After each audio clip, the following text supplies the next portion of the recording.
Kuanzia jana tume ya IEBC wametangaza kwamba sasa watakuwa wakisajili wapiga kura katika vituo zaidi ya 1030.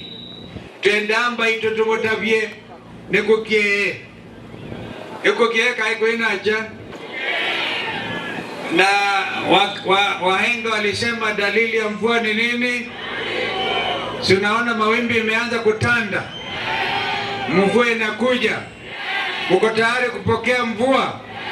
Hiyo mvua lazima tuchukue kura. Wangapi atachukua kura sasa? Kwa wingi, kwa wingi, kwa wingi. Muko kadi? Muko kadi? Wangapi wako kadi? Nimepata watoto wengine pale akaambia Kalonzo weka mawe. Sijui ni wanataka niweke mawe. Tukae ngumu ama sivyo?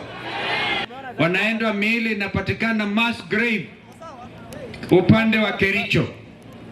Tunataka kama Wakenya tujue ukweli wa mambo haya. Ikiwa ni wale vijana waliuawa kiholela kwa Ruto kusema vijana wapigwe risasi miguu, tunataka tujue. Kijana mmoja mwanzilishi Masai kutoka Kamudhanga hapa Machakos County, alikuwa kwanza alipigwa risasi miguu akafa.